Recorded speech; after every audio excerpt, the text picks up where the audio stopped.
Stage actress जो होती हैं उन्हें तरह तरह की ऑफर्स की जाती हैं, कुछ पैसों के लिए हमारे बिस्तर पे आ जाओ। कोई पर्दा नहीं एक्टर में और पब्लिक में, क्योंकि काम एक्टरों का कम हो गया है, दूसरा काम ज़्यादा हो गया है, जिसकी वजह से एक्टरों की वैल्यू कम हो गई है।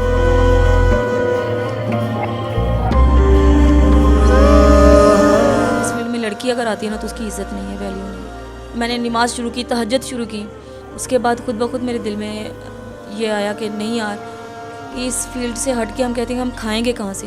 जो पत्थर में कीड़ा अल्लाह पाक उसको भी रोज़ी देता है, तो हम तो इंसान हैं, तो अल्लाह पाक हमें कैसे भूखा मरने दे सकते हैं।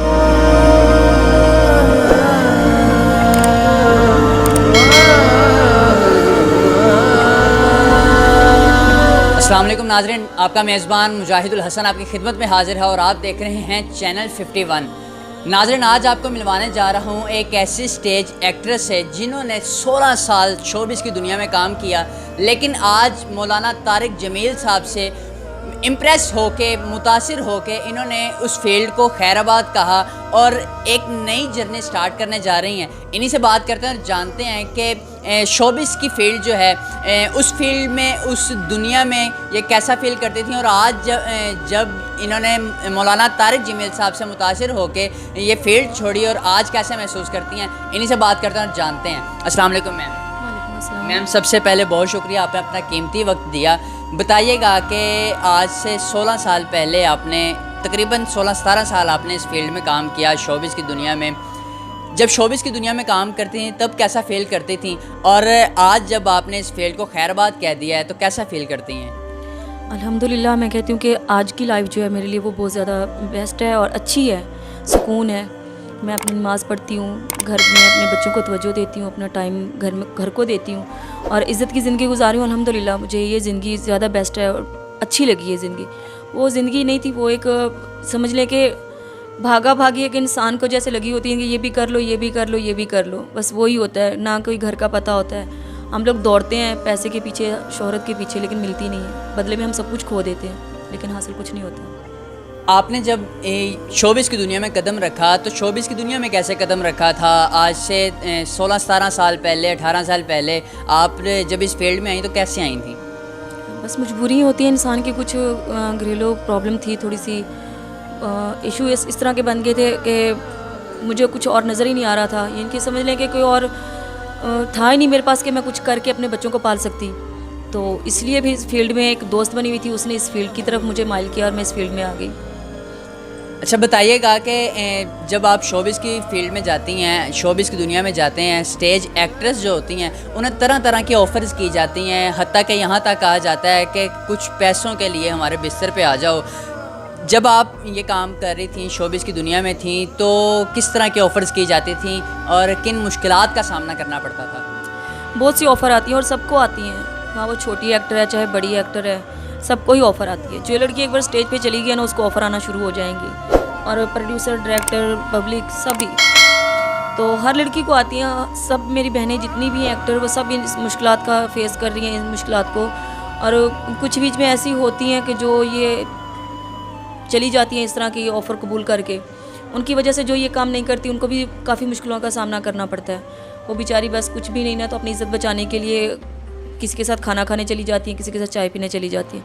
लेकिन कुछ लोग ऐसे हैं बीच में फील्ड में कि जिन्होंने इस फील्ड को पूरी को ख़राब कर रखा है। पहले यही फील्ड थी, कोई बुरा काम नहीं होता था, बीच में लोग तरसते थे पब्लिक वाले आर्टिस्ट को देखने के लिए, उससे सलाम दुआ करने के लिए। आज वो हाल में बैठ के पब्लिक वाले आवाज़ कस रहे होते हैं, एक्टर को बुरी बुरी बातें कर रहे होते हैं। कोई पर्दा नहीं एक्टर में और पब्लिक में, क्योंकि काम एक्टरों का कम हो गया है, दूसरा काम ज़्यादा हो गया है, जिसकी वजह से एक्टरों की वैल्यू कम हो गई है।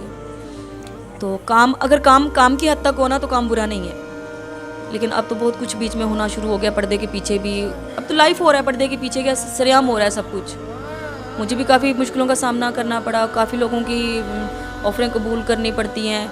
जी, कोई कहेगा चाय पीने आ जाओ, साहब जब चाय पीने जा रहे हो तो चाय पीने के बाद आप खाना खाने भी जाओगे, खाना खाने के बाद आप उनके घरों में भी जाओगे, जब घर में चले गए तो बिस्तर तक आप खुद ब खुद ही चले जाओगे। इंसान है, कोई फरिश्ता तो है नहीं, ये गलतियाँ होती हैं। कुछ लड़कियाँ होती हैं जो इस फील्ड से, अब काफ़ी लड़की हैं जो इस फील्ड से आउट हो गया, और इस फील्ड में रहने के बावजूद भी इतनी लड़की है मैंने देखी है कि जो अभी तक भी फील्ड भी कर रही हैं, मजबूरी है, लेकिन अपने आप को वो नमाज रोज़े की तरफ भी आती हैं। काफ़ी लड़कियों को मैंने देखा है स्टेज पे काफ़ी लड़कियों को मैंने देखा है कि जो तैयार होने से पहले वज़ू करती हैं, नमाज़ पढ़ रही होती हैं, लेकिन देख के सुकून होता है कि अल्लाह पाक चलो हमारे अंदर खुदा का खौफ है अभी। मैं उनको भी यही कहूँगी जो इस फील्ड को इस तरह सब कुछ समझ रही हैं ना, वो अपने आप को जो ऐसे अकड़ कर चलते हैं लोग ना, वो कहते हैं हम एक्टर हैं, हम पता नहीं क्या चीज़ है, लेकिन नहीं, जो ऊपर बैठा ना वो सबसे ज़्यादा बड़ा एक्टर है और उससे भी ज़्यादा फेमस कोई भी नहीं है। तो मैं कहती हूँ कि उनसे डरना चाहिए, अल्लाह पाक से डर के काम करें, आप लोग लिमिट में रह के काम करें। काम बेहतर है कि आप इस फील्ड की तरफ ना ही आए, तो इस फील्ड में लड़की अगर आती है ना तो उसकी इज़्ज़त नहीं है, वैल्यू नहीं है। अच्छा बताइएगा कि 16 साल आपने शोबिस की दुनिया में काम किया, आज आपने मौलाना तारिक जमील साहब से मुतासिर होके इस फील्ड को खैराबाद कह दिया है, तो कैसे मुतासिर हुई मौलाना तारिक जमील साहब से, इस फील्ड को कैसे छोड़ा, कैसे खैराबाद कहा? मौलाना साहब के मैं बयान पहले भी सुनती थी और साहब ज़रा एक अच्छी फैमिली से हूँ, माँ के पेट से तो कोई भी बुरा पैदा नहीं होता, और बाकी भी जो लड़कियाँ आई हैं साहब ज़रा अच्छी हैं, सब अच्छी हैं, कोई भी बुरी नहीं है, क्योंकि माँ के पेट से कोई भी बुरा पैदा नहीं होता, ना ही अल्लाह पाक ने किसी को बुरा पैदा किया, ये लोग ही हैं, हम जैसे लोग ही हैं जो इनको बुरा बना देते हैं। लेकिन मैं सुनती थी बयान इनके, लेकिन इस तरफ कभी नहीं आया था ना, माइंड इस तरफ नहीं आया था। नमाज रोज़ा तो हमारे घर में पहले भी अल्हम्दुलिल्लाह होता था, लेकिन ये फील्ड से आउट होके मैं यही सोचती थी, मेरी पहले ये सोच होती थी कि अगर मैं फील्ड छोड़ दूँगी तो मैं खाऊँगी कहाँ से। मैं ये सोचती होती थी, मैं सबको कहती होती थी मैं शादी कर लेती हूँ, मुझे वो बंदा छोड़ जाएगा, बाद में भी मैंने इस फील्ड में आना है, तो मैं क्यों इस फील्ड को छोड़ूँ। लेकिन अब मैं जब से मौलाना तारिक जमील को मुसलसल मैंने सुनना वो किया है, उनके बयान सुनती थी, सुनने के बाद ना मैंने नमाज़ शुरू की, तहज्जुद शुरू की, उसके बाद खुद ब खुद मेरे दिल में ये आया कि नहीं यार, कि इस फील्ड से हट के हम कहते हैं हम खाएंगे कहाँ से। जो पत्थर में कीड़ा अल्लाह पाक उसको भी रोज़ी देता है, तो हम तो इंसान हैं, तो अल्लाह पाक हमें कैसे भूखा मरने दे सकते हैं। तो मौलाना तारिक साहब से वैसे बहुत ज़्यादा मुतासर हुई थी मैं, मेरे उस्ताद मोहतरम है वो, और मेरी बहुत ख्वाहिश है कि मैं उनसे मुलाकात करूँ, क्योंकि मैंने बयान सुन के मेरी लाइफ में इतनी चेंजिंग आई है, तो मुझसे मुलाकात होगी उनकी, मैं उनको पास मेरे बैठेंगे, मुझसे बात करेंगे, तो मैं कितना अपने आप को चेंज कर सकती हूँ। मैं आगे भी, मेरे अंदर की ये ख्वाहिश है कि मैं आगे भी दूसरी लड़कियों तक भी ये बातें पहुँचाऊँ और उनको भी साथ लेके चलूँ, ये फील्ड से हटें, इस तरफ आएँ, मैं उनको लेके साथ चलूँ, मेरी बहुत ख्वाहिश है। अगर कोई बहन भाई मुझे सपोर्ट करना चाहेगा तो मैं ज़रूर, अगर कोई मेरा साथ देगा तो मैं ज़रूर इस चीज़ में कदम रखूँगी और फील्ड में जाऊँगी, फील्ड में जाके अपनी बहनों को ये पैगाम दूँगी और इस्लामी तरफ लाऊँगी, इस्लाम की तरफ, और फील्ड से आउट करूँगी, और मेरा साथ दें बहन भाई। अच्छा मैम बताइएगा कि जो नौजवान लड़कियां हैं जो जिनकी ज़िंदगी में मुश्किलात आती हैं, तो वो इस फील्ड की तरफ जाना चाहती हैं, उन लड़कियों को क्या पैगाम देना चाहती हैं? मैं उनको ये पैगाम दूंगी कि वो इस फील्ड की तरफ ना जाएं, क्योंकि ये दलदल है, इसमें जो फंस जाता है ना वो निकलता नहीं है, और अल्लाह पाक से मांगे जो दे के पछताता नहीं है और जो दे के जताता भी नहीं है, उससे मांगे, और बेशक अल्लाह पाक ही देता है। अब हम वहाँ पे भी जाके कमा रही हैं ना, हम लोग कहते हैं कि हमारी हिम्मत है, हम कमा रहे हैं, हम नहीं कमा रहे, अल्लाह पाक ही दे रहा है वो। अगर वहाँ पे मैं अल्लाह पाक दे सकता है तो हम कोई और काम अगर इससे हट के करते तो अल्लाह पाक हमें देगा। अपना ईमान पुख्ता करें, नमाज रोज़ा करें, नमाज की तरफ आएँ, और अपने आप को थोड़ी मेहनत कर लें, स्ट्रगल कर लें, थोड़ा खा लें, लेकिन अल्लाह पाक आसानी के रास्ते खोलता है, हक हलाल का होगा। हमारे घर वाले जो हमारे हलाल की रोज़ी, किसी के मुंह में भी एक बाइट भी जाएगी ना, तो वो हमारे लिए हमारा हलाल का कमाया और रिस्क होगा ना, तो वो आगे खुद हलाल कमाना शुरू करेगा, वो उसकी बाइट किसी के मुंह में जाएगी, वो आगे और हलाल कमाएगा।